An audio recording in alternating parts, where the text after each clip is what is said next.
And good evening, everyone. It's another episode of JMU Sound Off. My name is Taylor Adkins. You probably are expecting John McNamara, our normal host tonight. So have a bit of a somber note to start the episode with.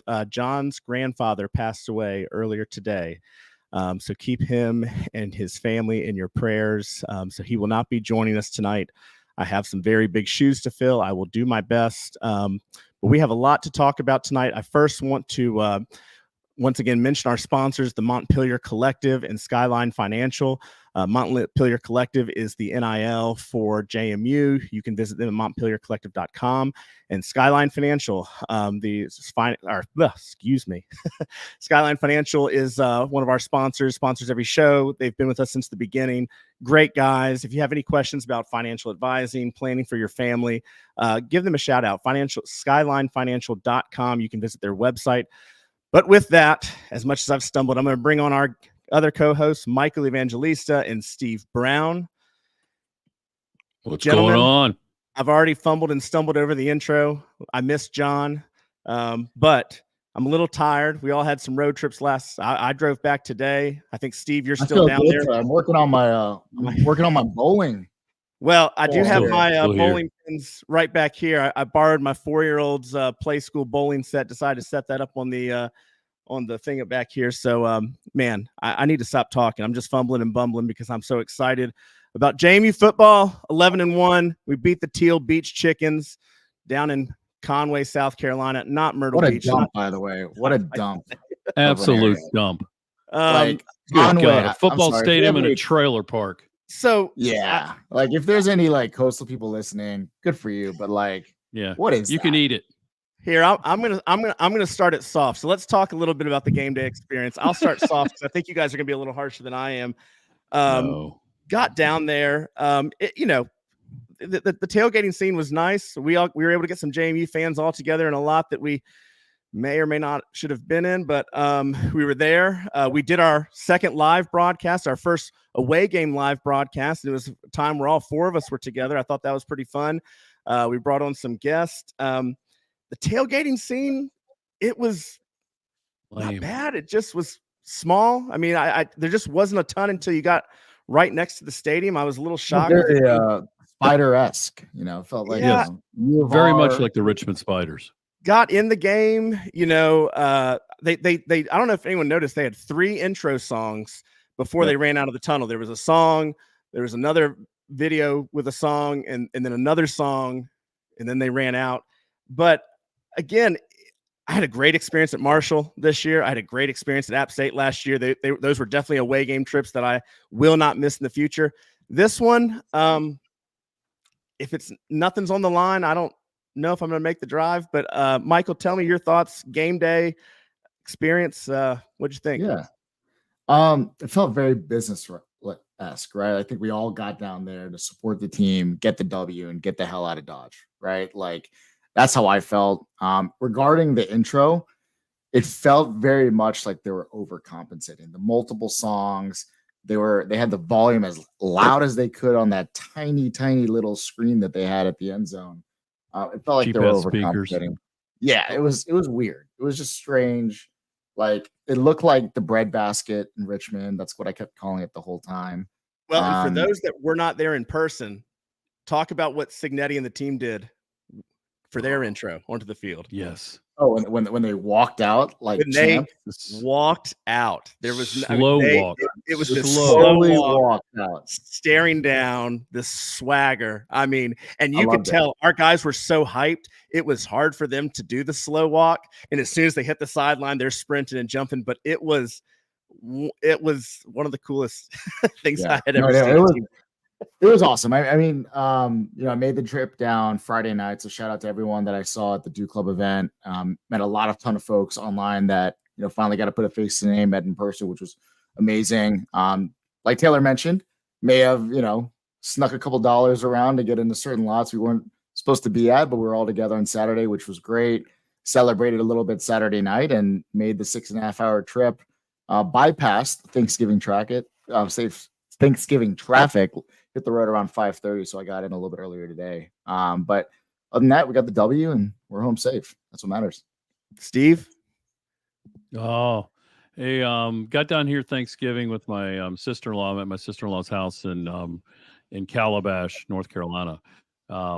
Made the trek over to the Duke Club event Friday night, which was fun, and then to Conway on Saturday. Conway looked a lot like Georgia Southern in a lot of ways as you're pulling in. If you haven't been to Georgia Southern, you should make that trek. But there's really no reason to stay where Georgia Southern is located. And right now, I can't remember where the hell it is. I can't remember. It's Statesboro. Is that right? Statesboro. Yeah. You stay in Savannah. It'd have been nice if we'd had a nicer place to probably hang in. But it was fine. You know, I agree with you on the Richmond-esque part. I thought the campus was okay. But at the end of the day, what I said at lunch, I said to people, said, I'm a little nervous. I said, it feels like Georgia State. It feels kind of like the Georgia State type feel I had. I had the same feeling I had for Georgia Southern. I didn't have that feeling last week at App. For the App game, I was more nervous than I've been for any game. I had the same feeling for App that I had for UVA. So it was kind of that same feel. But for this one, didn't have any feeling whatsoever that there would be an issue. And they got to the stadium, and it was underwhelming to say the least. And they owe us a licensing fee. Remember, we took Thunderstruck from Marshall. So when we won that game, that's our song, if we decide to license it out. They now owe us a licensing fee. So I'll be hitting up their coach for that. And their president, who decided to think there was a rule against throwing crepe paper in their stadium and had their police. We put Steve to work on Saturday night. I was chasing down those people. We did have one of the ushers, security, whatever you want to call it, came up and said, look, it's not that we would normally come after this, but the president's suite is right across from the JMU section. He sees you throwing streamers. He doesn't like the streamers. So I gotta do what the president says, basically. Yeah. Well, I tell you what, President Chicken, you want to come over in our section next time? I tell you what, when you come up, if you dare to come up to Harrisonburg, why don't you come sit with us? Come tailgate with us. We're not bad people. The cops were very nice, to be very honest. They weren't ugly. They weren't ugly at all. They were told to throw our people out. And that's fine. Whatever. All it did is make people throw the streamers. They were just doing what they were told. I agree. Let's talk about I don't have any problem with it. Streamergate real quick, because I do want to give a couple of shout outs. So the initial touchdown, streamers went flying. The cops kind of went around and said, hey, don't do it again. Yep, Chris Ward here. I'm coming for you. After the first couple of streamers, second touchdown, couple of fans threw streamers. I don't know who it was. I saw him sitting kind of near Zach Horton's family, but he gets escorted out. We posted that video on our social media. You can go see it on Twitter. The third touchdown, though, we did post a picture. There was this kid. If anyone knows who this is, would love to give him a shout out. There was a kid on someone's shoulders, and he had two streamers, one in each hand. And that next touchdown went out, and it was just boom. This kid could have been 4 or 5 years old, throwing streamers in the face of the cops. They didn't do anything to him. But then Chris Ward, our buddy Chris Ward, second half, he came up to me and said, give me a streamer. He goes, I'm getting thrown out of this game. And he threw a streamer. The first touchdown in the second half, and it was a purple streamer. And he was stood up on the bleachers, threw it as far as he could. No one came after him, and he was incredibly disappointed. So I pulled out of my pocket this giant yellow streamer. I said, this will get their attention. So sure enough, next touchdown, he stands up on the bleachers as loud as he can, screams, go Dukes, chucks that thing down to the field. Cops come and escort him out. And then what's funny is you can actually see the game from the fence, the end zone behind the whatever end of that stadium that was, behind the scoreboard. And Chris just sat out on the sidewalk the rest of the game, had a great view, probably a better view than he had the best view. Yeah. So shout out to Chris Ward for sacrificing himself for the good of the Dukes. But let's get into the game. Michael, you're great at always breaking down things. I know the team did kind of start out slow. We had that 3-and-out drive. We punted. They muffed the punt. We got the ball back. 3-and-out again. And even though I felt really good about this game going in, those first two 3-and-outs, it was like, let's get going. Yeah. So what did you see? Yeah, I mean, this is a weird game, right? Because I think they were 7-4. Or I don't even know what the record was going in. They were a bit Jekyll and Hyde, right? They went on the road, beat App State at home, or App State in Boone. They lost some games they shouldn't have lost. You just didn't know which coastal you were going to get. And by the way, that first person that you talked about that got kicked out was 2013 offensive lineman Austin Lane. Austin by the way. Lane. No way. Shout out, yep. Yes, Shout it out was. to him. I helped. I tried to talk the cops out of kicking him out, but I was not good. I was not as good as Steve, unfortunately. But that was Well, I didn't Austin talk Lane. to you Shout out about to him. Regarding the game, like I said, I wasn't sure which version of Coastal we're going to get. But what I loved about this game is we strike them in the mouth first. The running game was back. We had 157 yards in the ground. Tyson Lawn was getting 5 yards a carry. That is why the play action game was so potent for us and why Surratt had such a big game. And you look at the yards we were able to get, the yards after contact, huge. We were more physical. I was surprised about the size difference. I think I may have mentioned it a couple times in the stadium.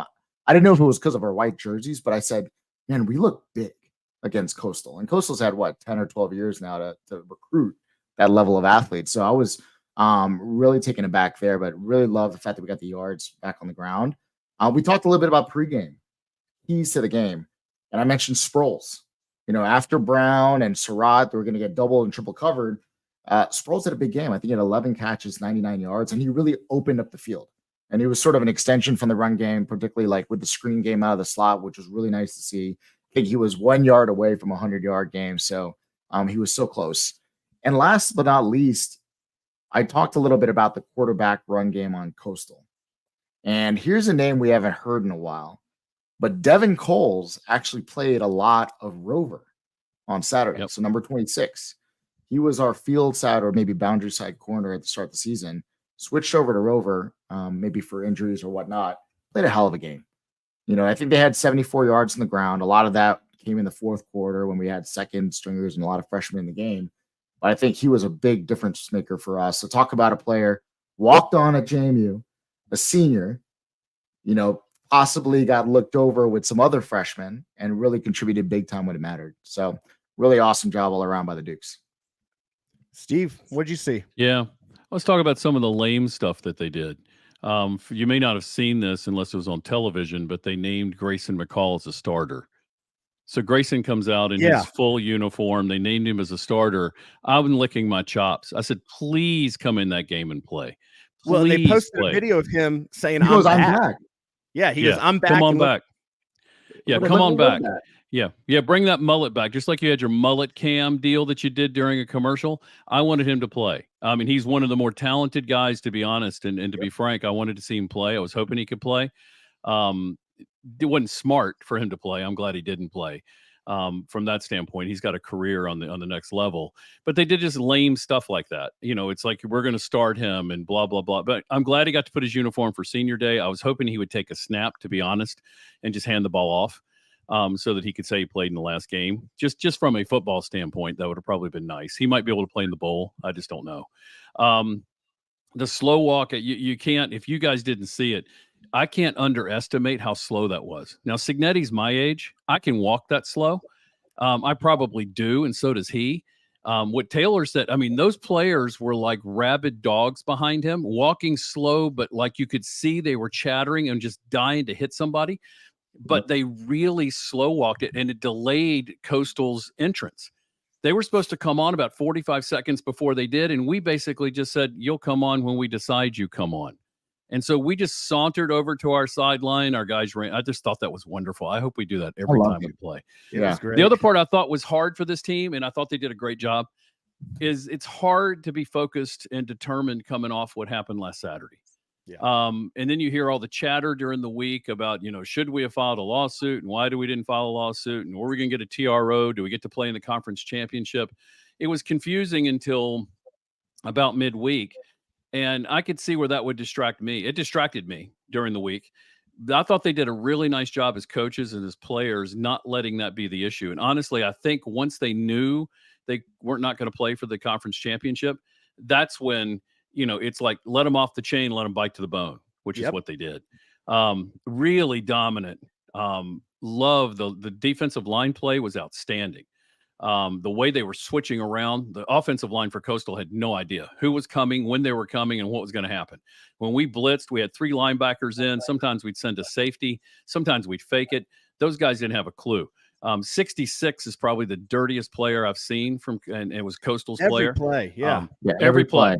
throwing a punch, doing something stupid. The referees didn't call it. Our guys stayed really disciplined.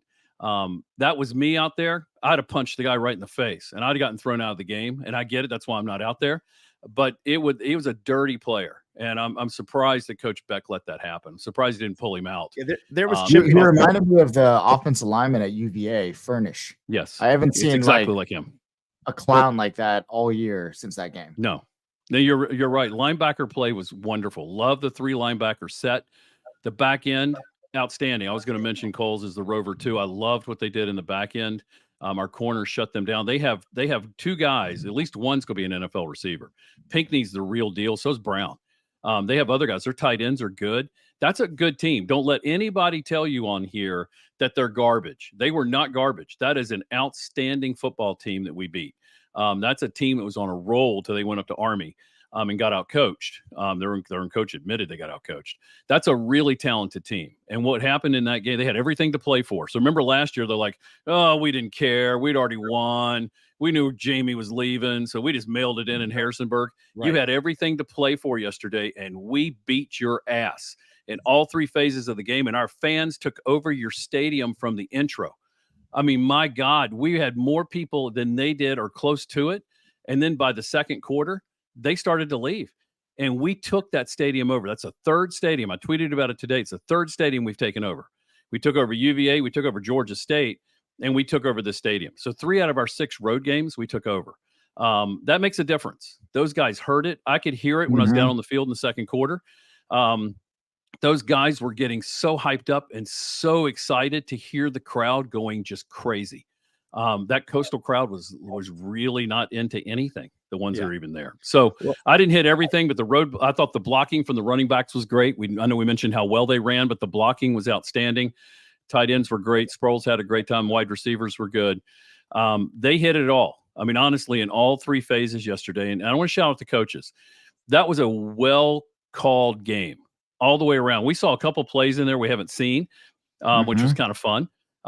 We ran some other stuff we have seen. We almost had a pick 6 because we ran that. I'll call that lazy out that we ran at UVA. That it's almost a modified wheel that guy should have picked off and ran. But you know what? We learned from that. And we're like, crap, we're not running that again, and we didn't. So from that standpoint, it was just a really great game from just a grinded out on the execution side of everything. Well, I'm going to talk about a couple of records that came about yesterday, and then start to look a little bit about what the next week's going to look like into going to next weekend. But 45 sacks for a team. That's a Sun Belt record. Accomplished that last night.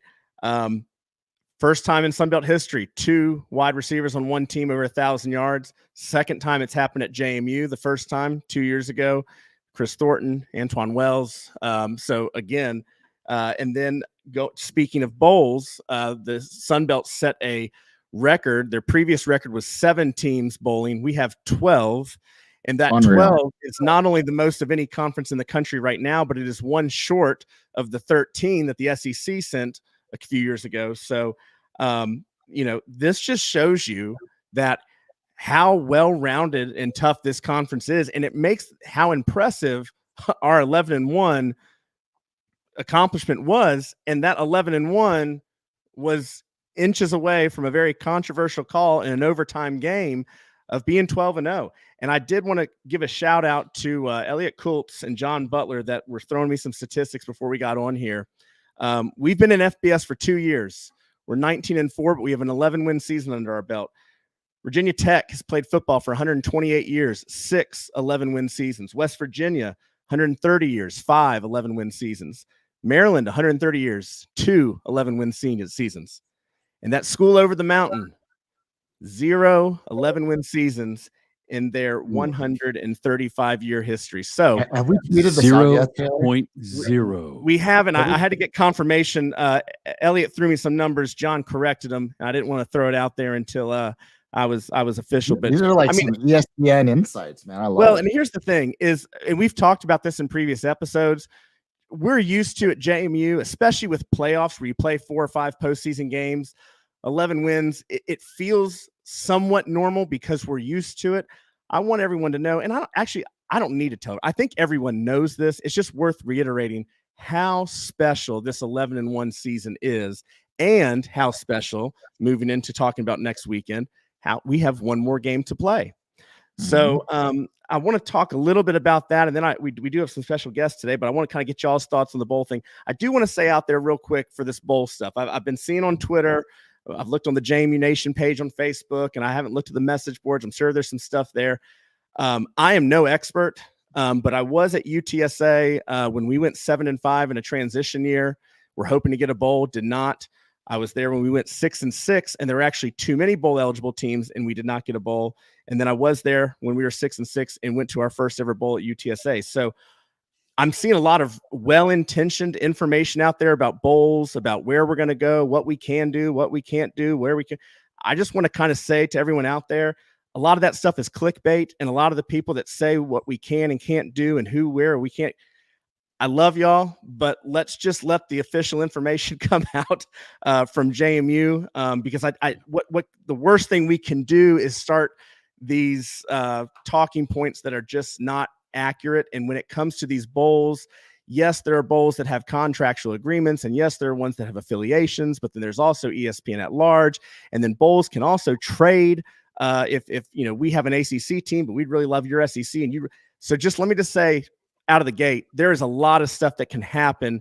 So let's just let the week play out. Enjoy being 11-1, and next weekend we'll have some good news to share with everybody. But Michael, Steve, want to hear your thoughts on we're going bowling. I was going to say, like, before we do that, I just want to provide people context, right, on this 11-1 team. Jordan McLeod didn't win the starting job out of camp, so he was starting from behind.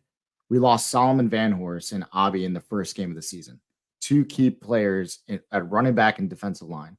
We lost Jalen Green, sackmaster. We lost our two starting linebackers early in the season. They eventually came back and had two freshmen, or maybe even one of them was a sophomore, lead the nation in rushing at the linebacker position. We're down our two best offensive linemen with Nick Kidwell, who's going to be in the NFL, and Tyshawn Wyatt, who's probably the best athlete on the team, pound for pound. So if you're listening to this and you think, man, we went 11-1, we're so close, all of that happened behind the scenes, and we still were able to be triumphant. So shout out to the coaching staff, shout out to the players for just handling adversity. And just think about that when you're looking at all these programs that are giving us their A game, right? They're coming at us. I wouldn't say we were other people's Super Bowl, right? We had a huge target on our back, and we still made it work. So regarding the bowl game, I love it. I mean, like, they made us sweat a little bit. Florida State let us sweat. I think right at the end there, Clemson pulled it out. God. Washington, Hawaii with that fire drill kick. That was awesome at like 3 a.m. Yeah. I mean, that was insane. But you know what? We've got one more chance. And the best part of this is, you were talking about, our second year in the FBS, all these records. I can't wait till we start recruiting FBS guys. Amen. Because right now, like, these are all, FCS lowly recruits. Just wait until JMU reloads and we have 85 of these guys. And to your point, also, we said this yesterday. Georgia Southern, we were a team that they rushed the field for. App State, if anyone saw those videos out of Boone, the students took to the streets and were climbing streetlights. And then we saw multiple tweets yesterday about this being one of the biggest games in Coastal Carolina. Home game, the biggest game in Brooks Stadium history. Right. Yeah. So we are a marquee program in one of the best G5 conferences in the country, and what we've achieved is nothing short of something special. So, Steve, final thoughts before we bring on our guests. Yeah, well, Michael stole my I had my little notes up here. I had the same thing he had. So at the beginning of the season, if you guys will remember, I predicted a 10-2 finish. I thought we'd lose to App and Marshall. Didn't want to lose to App. Bothered me that I had that in my gut, but that's what I was thinking. Coastal was in there. Coastal was in the mix. I was thinking if we beat App, we're going to have a hard time probably beating Coastal. I was walking through their teal something or another. They had some teal lot thing on a basketball court with some radio stations, and I listened to some of the broadcast, and they were hyping this as their Super Bowl. This is the biggest game at the stadium history. And I stopped, and there was some people behind me, and I looked at them and I said, "This is really the biggest game in your history?" And they said, "Well, we're not so sure because we see a lot of purple here." And I said, "Well, I can tell you it's not the biggest game in our history, but I'm looking forward to playing it." we easily, as a team, mentally could have tanked that game yesterday and been 10-2. Yes. And I don't want to I really want to hype a little bit of this mental side. Football's a bigger mental side than it is physical. And we easily could have mailed this in and said, you know what, there's nothing wrong with being 10-2. Being 11-1 doesn't get us anything. We don't get anything for it. But you know what this team did? They got something for it because it meant something to them. And it meant something to us as a fan base to be 11-1. And with the stat you just pulled out, how many teams have been 11-1? I mean, one of them down in Blacksburg has one national championship. It's in a club sport called bass fishing. So good for you. You have a couple 11-1s, and guess what? The sprinklers went on at UVA. I thought that was wonderful. Thank God that they turned on the sprinklers when the tech guys were out on the logo. I thought that was wonderful. Coaching too. I mean, to Michael's point, the other thing that he didn't cover because he couldn't cover it all. Remember the position we were in when we were playing these guys. Remember Jordan McLeod? He was playing his second full game at Troy, and in that game we had our two new linebackers in. We had Hayden Fisher. We had Trent Hendrickson. Both were brand new, had not started a game, and did a wonderful job shutting those guys down. If you go back and look at that tape, I still have it on my TV. Unbelievable to watch the way they played in that game. They easily could have gotten eaten alive. They didn't.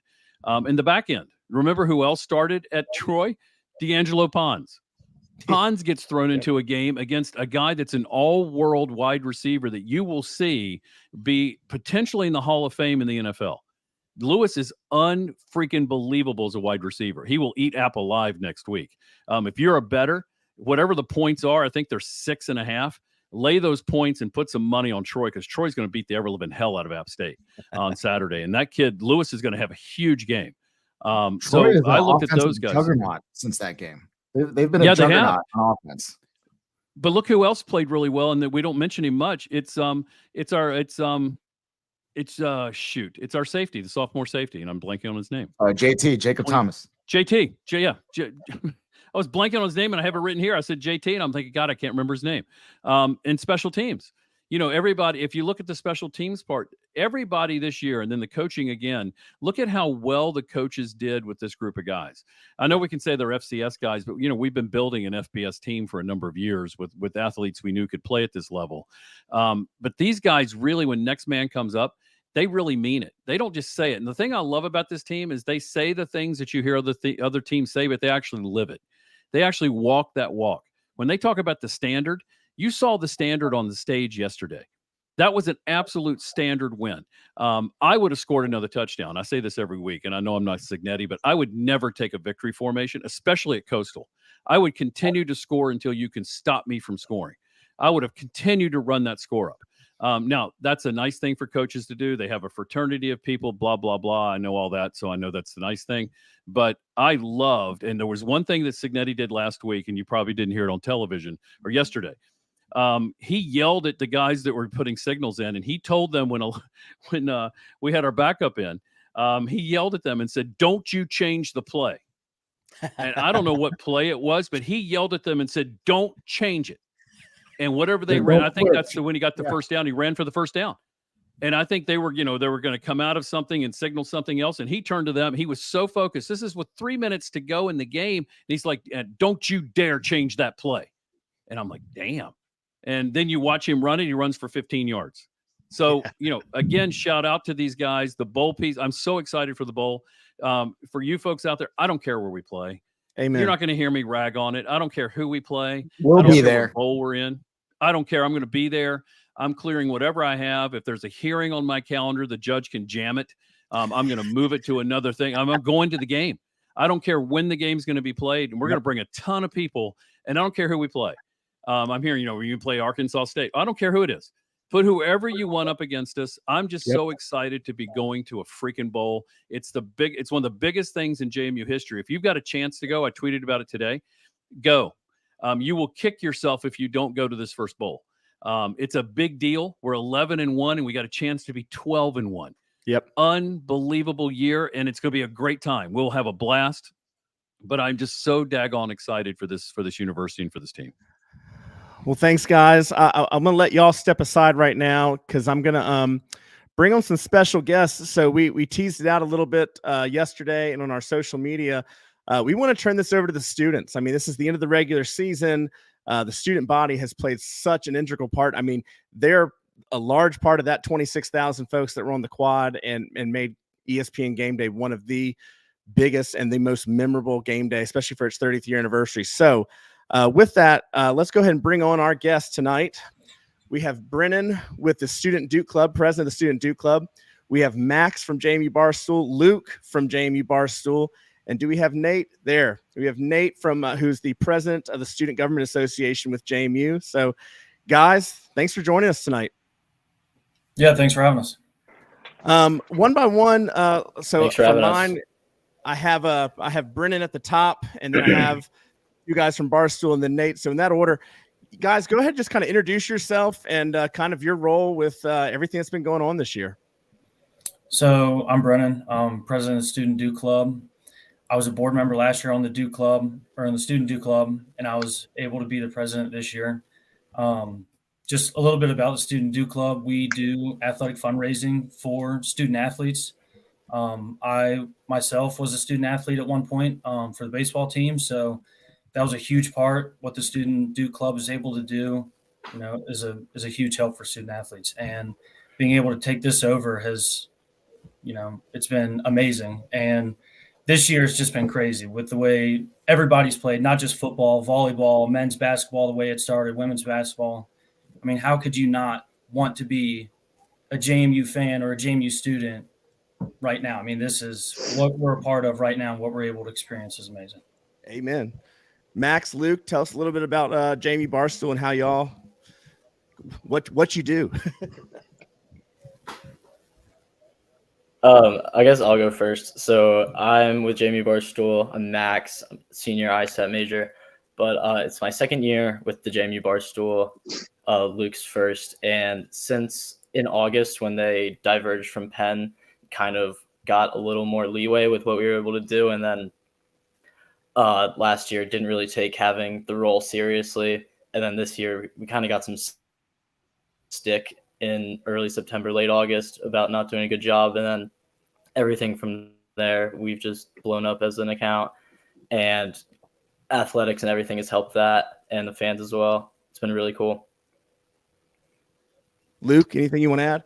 Yeah, kind of like what Max said. We got really lucky. It's we're extremely fortunate to be able to promote such good athletics. Obviously, if your teams aren't doing great, you're kind of pulling teeth to finding graphics and find a way to keep the fans positive. But during this time, we're really motivating these fans. So when you have such a great football team or a great basketball team, it's just, let's be a part of this together, which was kind of the rallying message with the quad. Like, this is something that we all want to be together. Like, we're all a part of this as much as the team is a part of this. So let's all, let's be our own team as the students.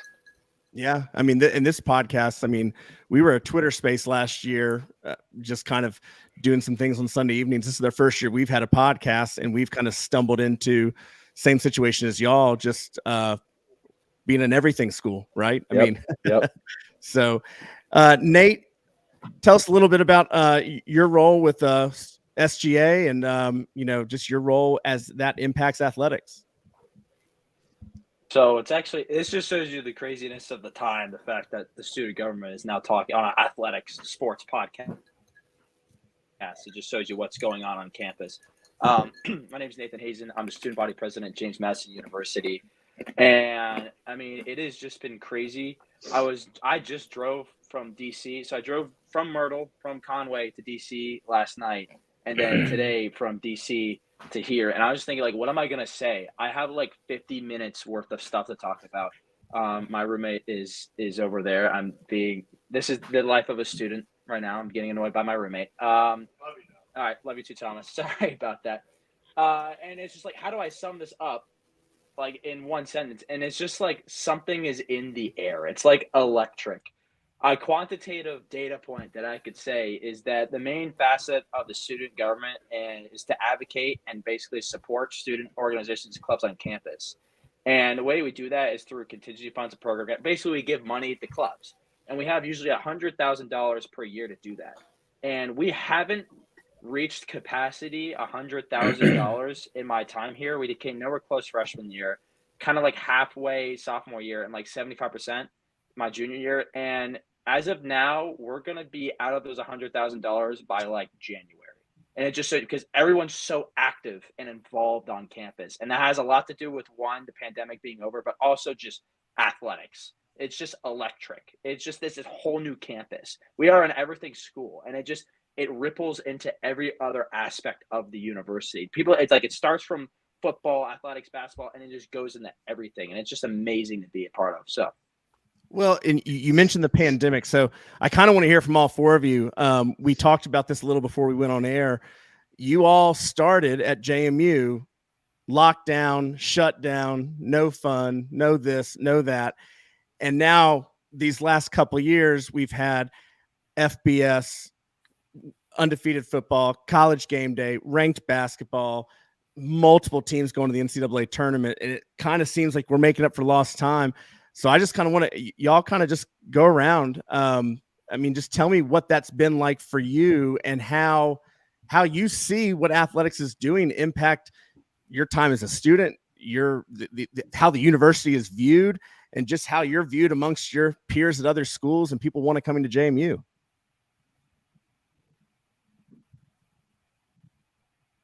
Yes, I think I'm still on the big screen. Yeah, I mean, shoot, I'm guilty. I think I went to one football game my freshman year. It was like the first round FCS playoffs against VMI. I remember it's like 25% maximum capacity, and like we all left at like the end of like the second quarter. And it's just like looking back at that. And I remember end of sophomore year when we realized that we were going to move to SBC and FBS, being like, I'd rather be a 3-8 FBS team than a 14-0 FCS team because, man, that's just different. And it's good. When we lost to App State, it's like take an eagle-eye view. I would have been grateful if we were like 3-8 at this point because it's just FBS. I mean, shoot, what's the record? We're 20-4. 19-4. Yeah. 19-4. You know, bylaws, irrational bylaws and decisions by the NCAA aside, we'd be qualifying, competing for a New Year's Six Bowl. We'd play like Alabama on national television. Like we should, basically, in my heart, back-to-back Sun Belt champions. Like it is unfathomable when you go back to my freshman year, where it's just basically like 25% capacity at Bridgeforth. We're playing VMI and like you can't even hear anything because like there's not enough people there, and it's just. I don't know. Like, I cannot put it into words. It has just been this exponential, like, shock. And it's been a humbling and, like, the debate between man makes the moment, moments makes the man. Moments definitely making the man right now. It's been such a humbling experience just to be a part of, especially with game day. But I'm going to let the other people just go into that. That was a whole different. Max and Luke, I want to talk to y'all because – listen, as JMU fans, we know this athletic program has been good for a long time. Our Olympic sports were good. We were good at FCS football. We had a basketball team that was always competing, but really on a national scale. If you're playing FCS football, people outside the JMU bubble are like, well, it's not really even Division I, and then you have some good Olympic sports programs and they're like, yeah, but now talk to me. I mean, you guys have a good pulse on kind of the national landscape, I feel. And now when you're like, we're JMU Barstool, I mean, we're one of the 5 schools with the top 25 football and basketball team. We're an everything school. We have NCAA appearances by men's soccer, women's soccer. We found out today women's volleyball is going to play Baylor. And our women's basketball team is picked to win the Sun Belt again. So, I mean, talk a little bit about how the JMU Barstool brand among other colleges and your peers has changed in the time that you've been with it. Yeah, I mean, it's been incredible, kind of like I touched on before, just getting it at such an amazing time. And as we've been going throughout this year, we felt like we were kind of being embodied as America's team. In the comments, all these other Barstool accounts, just as recently as Florida State yesterday, congratulating us in the comments, and everyone saying, like, thank you, Florida State and whatnot. Fun fact, our only hater throughout this whole process has been Liberty. So if we do get the chance to play them in a bowl game, I would love to just destroy them because they have been in our comments at every single turn, just chirping us. But outside of that, America's team, it's so much easier to promote and grow the following when we do upset Michigan State on national television, and we're just winning every weekend on ESPN. And that just makes our job so much easier. And we have this account at such a good time. And we're really trying to keep this energy. So it's not just a right now thing, but it's the rest of the year and for years to come. I mean, Max, you want to add into that? I mean, how do you feel the legitimacy of JMU's brand when you're, I mean, to your point, Luke, would Florida State have been congratulating JMU Barstool on anything a few years ago? Never, no. Max, what's your thoughts? No. Yeah, I don't think so either. Even with just the Michigan State game, we sent some stuff out at them and they wouldn't even bat an eye at us. And especially on the Twitter, I feel like the momentum with the Twitter has been slower than the Instagram, but it's been picking up. But Michigan State, Barstool's Twitter, like 60,000 followers. They were just firing off. Like, they have a good account. And after that game, it was like everyone was flowing and they were tweeting at us. Like, I think people are noticing the legitimacy, and not even that the account is going off, but like the school itself, everyone knows like we're in that pool of both ranked in basketball and football, and our soccer teams are both in the NCAA tournament. Everyone's taking notice at this point, which is really cool to see. Well, and I want to give a shout out. You put out a video earlier today, I believe, in the bowling alley meme, and you kept the receipts of all those tweets of people saying, have fun with the bowl game that won't exist. Have fun with the end of your season. If anyone that's listening, especially alumni, go check out this account. I mean, they have some good stuff and it's creative too. And you guys have over 50,000 followers, I believe, on Instagram. So with a school enrollment of 22,000, and I'm going to go out on a limb and just say it's not 100% of the students aren't following this account. There's a lot of people following this account that are not current students. So tell me a little bit about that growth. Where were you when you took it over, and how do you feel that you got it to today with 50,000 people? So I'm going to try and actually pull up some numbers right now because it's insane. If Max, you want to talk in the meantime.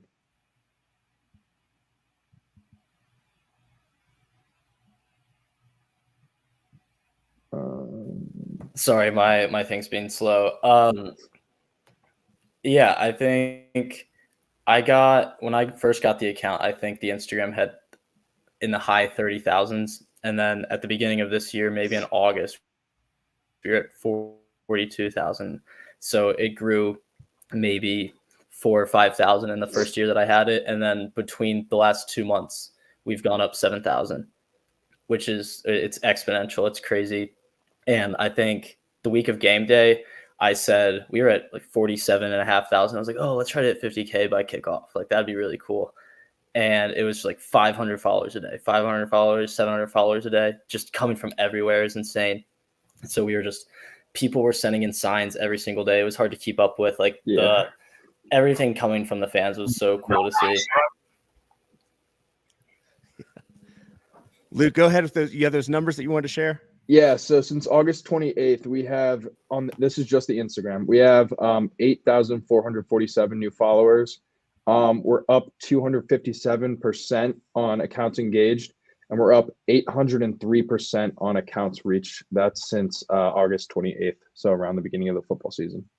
Well, and to your point, I guess when the teams are just making noise at a national level, it makes developing content that people want to track and follow a pretty easy thing to do. Yeah. And with PFT being associated with Barstool, I think a lot of people tied that in and then found that Barstool JMU, followed the account, and then we just saw that huge boom, like Max said, that came with game day. Yeah, well, I mean, and I'm sure you guys making a lot of noise. We're part of helping him get down here, and I loved seeing him here. Love seeing him down on the field during the game. Before I bring back Michael and Steve asking other questions, Brennan, I wanted to come to you. Talk a little bit about the Student Do Club and not just engaging students at JMU now as more than just attending games, but kind of talk about how you're kind of cultivating what that means so that after they graduate, that they continue to see a role for themselves in being engaged with JMU athletics as alumni. Yeah, absolutely. I mean, obviously our thing is we want as many students as possible to, donate to the Student Do Club. And that allows them early tickets to games, X, Y, and Z. And this year alone, I mean, this is the largest the Student Do Club has been since I've been here. We're over 1,600 members currently. I mean, we haven't been close to that since I was a freshman. And so that's a huge thing for us. And, you know, a lot of the people that I've talked to who are students who have been interested in the Student Do Club or are Student Do Club members, I think could see, you know, continuing with that, donating to the Do Club. I myself will 10,000% be a Do Club member. Hopefully for the rest of my life, I will more than happily donate my money back to JMU athletics. I mean, we're good. We're good in everything. Like we said, we're in everything school. So that has just been, I mean, it's been an amazing year, and I could see JMU just continuing this path up towards athletic excellence. I mean, this is amazing. And just a quick plug, because I worked on the Duke Club staff years ago, and you know, the $25 gift that I gave to the Student Duke Club as a student is a part of my priority points that exist today that have to do with where I park on campus, where I'm sitting on campus. It's probably how they're going to allocate bowl tickets. It's how they're allocating away game tickets. And, you know, 20 years ago, 15 years ago, when you're pitching the whole thing of like, you know, it's not only helping support the athletic program, but you're building up this base of priority points, and you're building up your ranking and everything that's going to go into your access to tickets and parking and games and everything in the future. It's one thing to push that message when you're an FCS program and maybe not selling out the stadium. It's another thing when you're a nationally ranked program across multiple levels, and access to tickets, to parking, to away games, to bowl games is not there's much more demand than supply in some instances. So to any students that are listening, it adds up over time. But with that, Chandler, if you're still there, let's go ahead and bring Michael and Steve back into the discussion, because I do want to give them a chance to ask some of the questions they've been typing in the chat to the students. So Michael, I'll turn it over to you first, Mr. Pat McAfee, co-host extraordinaire. You're too much, Taylor. You're too much. But first off, guys, like, this was awesome. Like, we're always interested in like hearing the pulse of the university and like hearing from you all about like the rise in athletics, because obviously everyone else on this podcast, we're all diehards. Like, we bleed purple, we drink the Kool-Aid, you name it. But I'll tell you what, personally, like I was a 2012 grad. It was a little bit of a darker time back then. We just built the stadium, a lot of 7-4, a lot of 6-6 seasons. I must ask, that going into overtime versus App State and seeing a packed Bridgeforth, loud, jumping, we had the music playing, everyone was in one accord. I'd love to hear, as a student, like, how did that feel? What did that look like from your perspective? So I can kick it off. So my freshman year, actually, Michael, if you remember the North Dakota playoff game, I actually found your Twitter for the first time because I was in that group that took our shirts off in the fourth quarter of that game. So obviously that empty crowd and that just energy that we kind of created within ourselves, and just like imagining what that could be like with a full crowd. And then me and Max really made it our initiative to really pack the crowds, make the crowds stay this season. We saw that with the whiteout crowd. That was our first telltale sign that people were really interested in the team and like the energy was coming. And then ODU, an 8:00 kickoff on Hollow weekend. We still had an extreme student attendance. Obviously students left, but at the end of the game, there was still more than we could have hoped for in years past. And then ultimately that App State game, where, I mean, students had been up since 4 a.m. in the morning, but we're still there the whole game cheering on their team. And it is just incredible. And we really do hope that that's something that can continue for years down the road. That's awesome. Yeah, the thing I wanted to raise with you guys, and you guys are seniors, and it sounds like you're doing it. You got to bottle this if you can. This is what it felt like in a smaller version in the early 80s. So 82 through 84, 81 through 84, we were a basketball school, and we were in the NCAA tournament 3 times in a row. So it's on a much lesser scale. Football team was good. We had Gary Clark, we had Charles Haley, we had a couple people on that team, Scott Norwood, but it was nothing like it is now. So you guys are now at the very beginning honestly, at the launch point, Taylor and I were talking about this yesterday. There's points in our history, and Taylor and I are the old. Well, Taylor's not that old, but I am. There's points in our history where things kind of kicked off. 82, when we lost to North Carolina on their championship run, we lost by 2 points. That's when basketball arrived at JMU. 2004, we win the national championship. That's another platform that we took off from. And now you guys have lit the fuse in 2023 with the student engagement, with how much you guys are involved. You guys are there early. It's the earliest I've ever seen the students show up.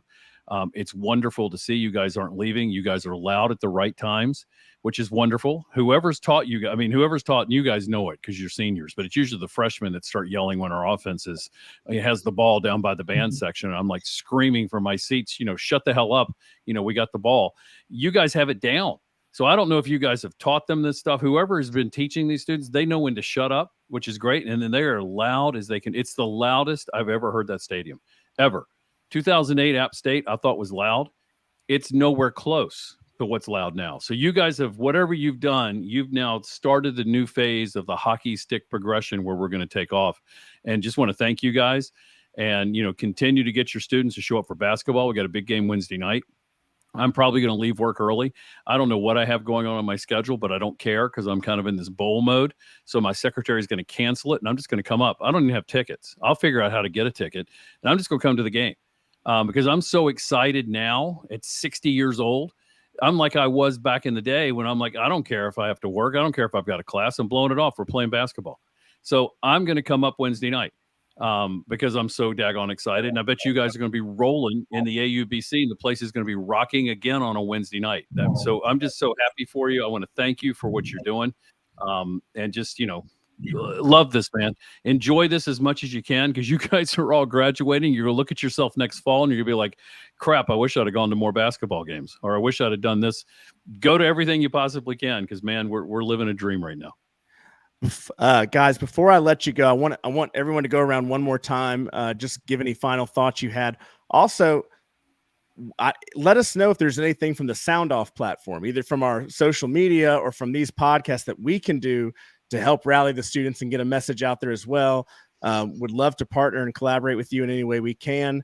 But let's start with the Barstool guys, go to SGA and finish off with Student Do Club. Again, final thoughts. Just let us know what we can do and how you feel about going forward.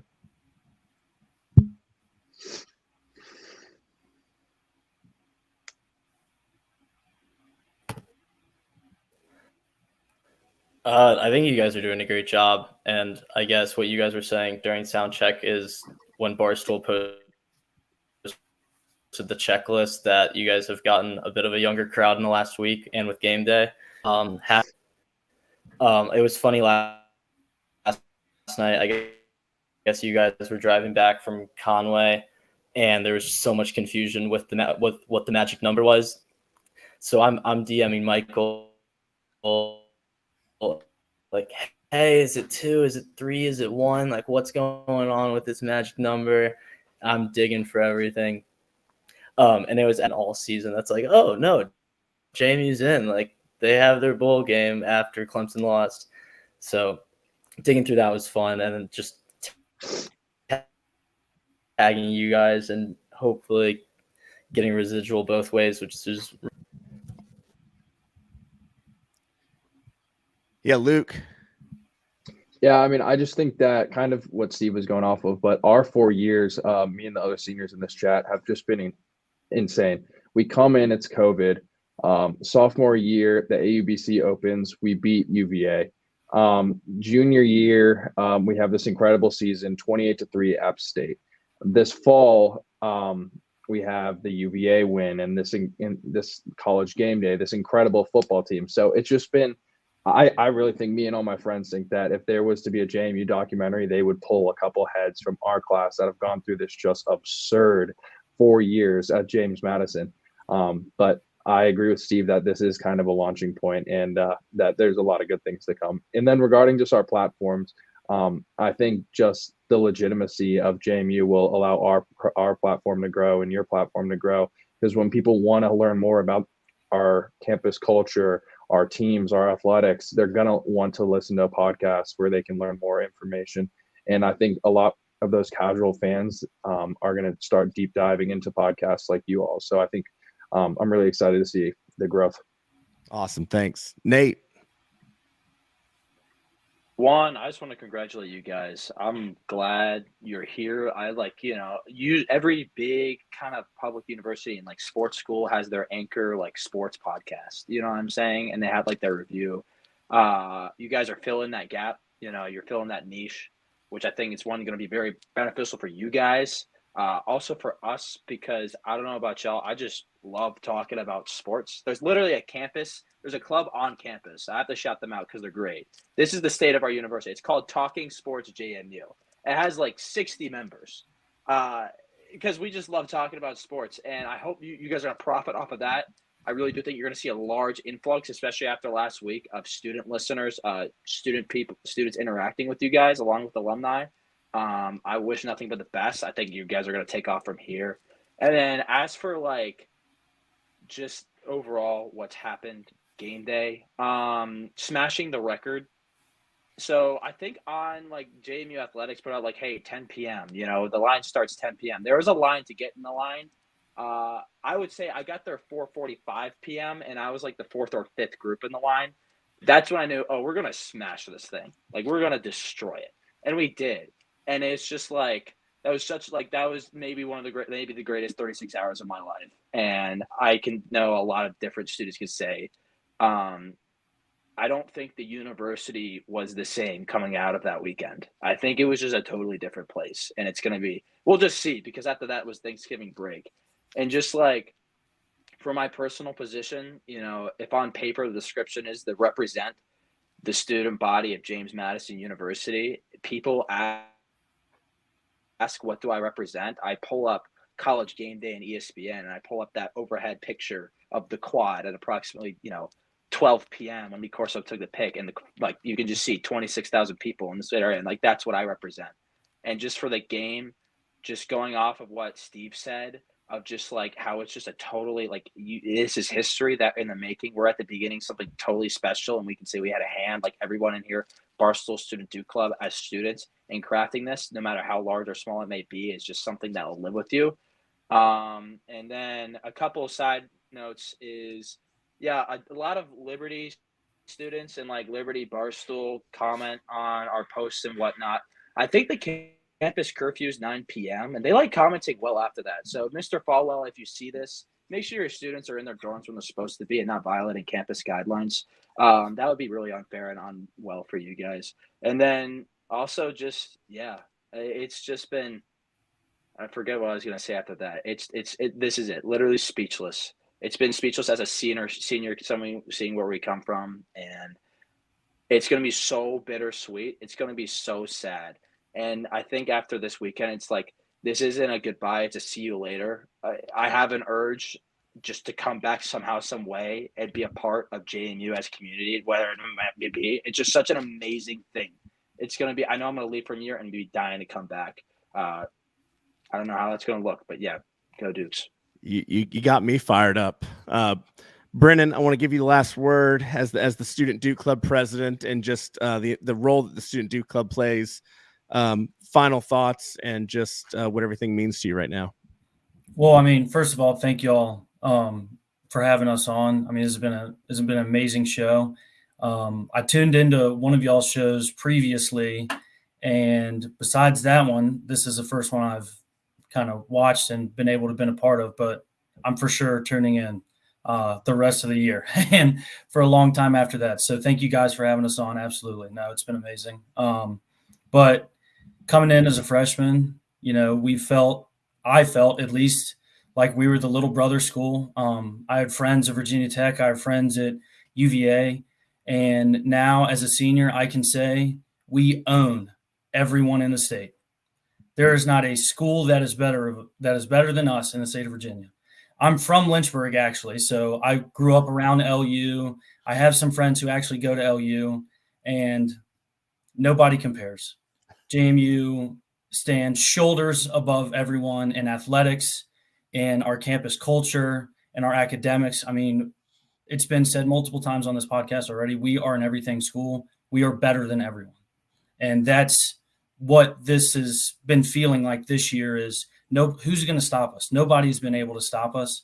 And it's been amazing. I mean, beating UVA in basketball was insane. That was one of the highlights that I will take with me from college. And then beating UVA again this year in football. I mean, nobody compares to JMU in the state of Virginia. I mean, it's crazy. I don't know. I mean, I'm exactly what was said earlier. I'm speechless. I mean, this has been an amazing college experience, and I didn't think it would be like this coming in as a freshman. It really sucked with COVID and everything, but I wouldn't have this any other way. I mean, this is amazing, and I wouldn't want to choose any other school but JMU. Listen, guys, every one of you has got me more fired up than the last one, and just what you're saying, and it's really impressive just to hear how much athletics is impacting the student body. And it's really impactful to know the role that you guys are playing in that. And I know there's other organizations. We didn't have every single organization that's really playing a role in this, but you guys are incredibly important in the role you're playing. And outside of the student athletes themselves competing, and this is no disrespect to the alumni or the Duke Club or the Montpelier Collective or anything, it's just all the roles that they play, it begins and ends with the student body getting behind these sports and making it something special. The student section at games is how it's measured as how good is your stadium atmosphere. It really means how good your student section, right? The college game day experience, is your student body going to show up and care? You guys have shown that JMU athletics means something to this university, and you have been the best example of a front porch that anyone could be. So before I say goodbye to all y'all, I want to say thank you all for spending your Sunday evening with us and coming on here. We got a lot of the sports season left. We got basketball season. We're in the middle of it right now. I think this is going to be a very special basketball season. We got spring sports on the way. I mean, the Sun Belt is a softball and baseball conference. We got spring football. We got women's lacrosse. So I don't think this will be the end of us connecting with you guys, and probably look forward to kind of collaborating and partnering with you guys on some other things as we go throughout the year. But for everything that you guys have done in your organizations, I want to say on behalf of all the alumni and everyone that listens to this, thank you, because you guys are having probably a larger impact than you can even imagine. So thank you guys so much for coming on tonight. Question, I'm sorry, and this is go ahead. Steve. So I've heard the myth. I know a lot of alumni about the Electric Zoo and the Godwin Gymnasium and what that is. Do I have, and I feel like you can be on point for this, the alumni blessing to seek a reestablishment of some sorts of the Electric Zoo? I feel like we're at that time where that can really be pushed and we can reestablish that. Not just in what is now AUBC, but perhaps we can even look into having that side of Bridgeforth. I know it was a basketball thing. We can deliberate later, but do I have a all systems go blessing from the alumni who were there in the 80s in that special time to seek establish the Electric Zoo? On behalf of the alumni of James Madison University, I vest in you full authority and power to do whatever you want to do, call it whatever you want to call it. It can be called the Electric Zoo. It can be called the Chaos, whatever you guys figure, because it'll be better and bigger than anything we ever did. And that's what we want. We want you guys to stand on our minimal shoulders and take off, because we're the old crew and what we did doesn't matter. What you guys are doing now is 10 times better than what we ever did. So it is yours, baby. Run with that ball. You're on the 2-yard line. Run the fake play if you want that you saw yesterday, where they all dove like idiots, like we thought we were going to run the ball, and we threw it to a wide open guy. Do whatever you want, baby. It's yours. It's all yours. Amen, Steve. Amen. That's a legacy awesome. right there. Thank you guys so much. Project. And yeah, we'll be in touch soon. We'll connect, and I think we have some offline conversations that need to be had about how we can all get together and some things. So thank you guys. All right. And with that, we come to our final thoughts. Man, guys, I don't know about you. I'm jacked. I mean, those guys were awesome. I got exposed to gamma rays, and I'm about to Hulk up. I'm telling you right now. I mean, Jesus, I am like going off. This is making me so much more excited. And here's the thing. So I was thinking about this. I think Luke mentioned it. He came in 2020 and said this was like the best 4 years of JMU history. If you came in, if you're a student listening, or if you're an alum listening, and you were at JMU post 2015, you had 3 national championship experiences, 3 game days, FBS transition, the best transition ever, countless postseason accolades.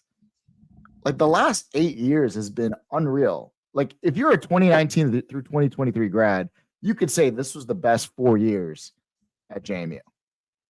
Like how many universities or programs can say that? I don't know. I got jazzed up listening to those guys. Well, and as you're thinking about it, it's like, how do we top 04? And then there's the 08 season. And how do we top 08? And then we beat Virginia Tech. And well, how do we top that? Well, then we win another national championship and have game day before that. Well, how do we top 1 game day, 2 game days? Well, how do we top that? One. FBS and 3 game day. I mean, there has been this linear acceleration where at every point we think, man, let's just enjoy this because it's probably going to go back down. And statistically, that's the way that we should have been thinking. But again, JMU has been on this upward trajectory, and I can't stress this enough. We do it every single episode, folks. It's just, I mean, live in the moment and enjoy it because it's not guaranteed. And like some of these statistics that we've railed off, JMU is doing things that are unprecedented on any level. And so, wow. Well, it doesn't go down at Georgia. It doesn't go down at Ohio State. It doesn't go down at Alabama. And I don't care that they're P5 schools. It's not going down at JMU. You can see it. If we're to Michael's point, what it's been since 2015, it's been exponential. To Taylor's point, but now where we're sitting, you're honestly you're at the floor, and the floor is unbelievably good, and we're not going to see it go backwards. Now, is it possible that we have some losing seasons? I guess. Sure. Logically, it's possible. But, you just saw 2 teams yesterday, Michigan and Ohio State, 2 11-0 teams play. And, I think you're going to see this over and over again with this program. You're going to see it on the athletic side, and you're going to see it on the academic side, because the athletic side does drive this. Students that want to come to JMU and are in the honors college and want an academic experience want to have something to brag about to their friends. And the thing you can brag about to your friends is athletics. And when we're shining like this, unbelievable amount of people are going to come to this university. So I'm excited. I want us as a group, and I'll pledge to it. I'm happy to give. I don't know if it's not a scholarship, it's a stipend. I'm going to sponsor 2 students to go to whatever bowl game we're going to, and that'll be. We'll come up with airfare. We'll come up with whatever you need, some travel stuff. I want to be involved in getting 2 students there. I'm telling you right now, we're going to do it. We'll do the first ever non-student athlete NIL student deal. There you go. At JMU. There. So, I'm going to start off. Normally we just saw John pop on here, and again, for those of you that aren't watching, John just popped on with a comment, and really thinking about him and his family right now, with the passing of his grandfather. And I'm going to say to John, I don't think I ever appreciated how much I appreciated him being the host of this thing and just keeping things running, because I have been stumbling and fumbling and bumbling through my words, just forgetting that when I stop talking, I don't have John there to move along the conversation. So John, we miss you. We look forward to seeing you next week and look forward to celebrating, finding out where Jamie's bowl is. But with that, I'm going to go around final thoughts. I'm going to start. We'll go to Michael and then give Steve the traditional honorary finish. We said this a couple times this episode. We're an everything school. Our football team is nationally ranked. Our men's basketball team is nationally ranked. Our women's basketball team is projected to win the Sun Belt. We have women's soccer in the NCAA tournament. We had men's soccer in the NCAA tournament. Won a couple games in the Sweet 16, and we just found out earlier this afternoon that the women's volleyball team will be in the NCAA tournament as an at-large against Baylor. Now, I don't have the statistics in front of me. Maybe I'll try to look it up this week. I don't know how many schools have that kind of resume at any level, and not just that kind of resume, can even come close to those kind of accolades. I mean, we talk about there's only 5 schools in the country that are top 25 football and top 25 basketball. So out of that group of 5, how many of them can add on these official accolades? I mean, we are an everything school. I know we focus a lot about football on this podcast, but my goodness, I mean, this is impressive top to bottom, and we need to, appreciate just what program we have here at JMU. So everything's cool with that. I do want to give some shout outs to some Coastal Game Day folks that I had a chance to meet for the first time. Really got to hang out a lot with Keith Mann. I mentioned Chris Ward earlier. That was my guy. I helped him get thrown out. No apologies there. Is it Gus or Goss? Forget who came on during our live. Yeah, that's his Twitter name. Yeah, that's his Twitter name. Yep. Oh, well, came on. I mean, him talking about what the MRDs and just the role that they play and everything. To any MRD pep band person listening, thank you, because you guys don't get probably the thanks that you deserve. You are all-stars and all-Americans in our book. Let's see, who else do we got here? I got a big hug from the Carpenters after I was leaving the stadium, and he just said, let's go bowling. So I'm looking forward to hanging out with them a little bit more. And I can't finish off without saying we got to see the GOAT, Mickey Matthews. Not only did we get our picture with him, but we got to have a little story time at halftime and heard some great stories from his time at JMU. And a couple of quick things. I do want to point out basketball real quick. Steve mentioned we got a game Wednesday at the Atlantic Union Bank Center in Harrisonburg. We're playing the University of Buffalo. Get there. Let's bring this team back. They're coming off since we did our last show, they were the Cancun Challenge champions. They're 6-0. They're currently number 22. I expect them to probably tick up a couple more notches in the rankings when they come out tomorrow. We are 6th in the nation in scoring. And again, if you look at some of the other teams that are above us, these are teams that have played some of those exhibition games against non-Division I schools. So, they're padding their numbers a bit with some of those high-scoring games. We've played tournament teams, okay? I mean, we've played some good teams. We're 6th in the nation in scoring. We have 8 guys averaging 13 minutes or more, and we have 5 guys averaging 10 points or more. So we're deep. We're fun. Get out to the AUBC this Wednesday, and let's watch this team. Michael, I'll kick it to you.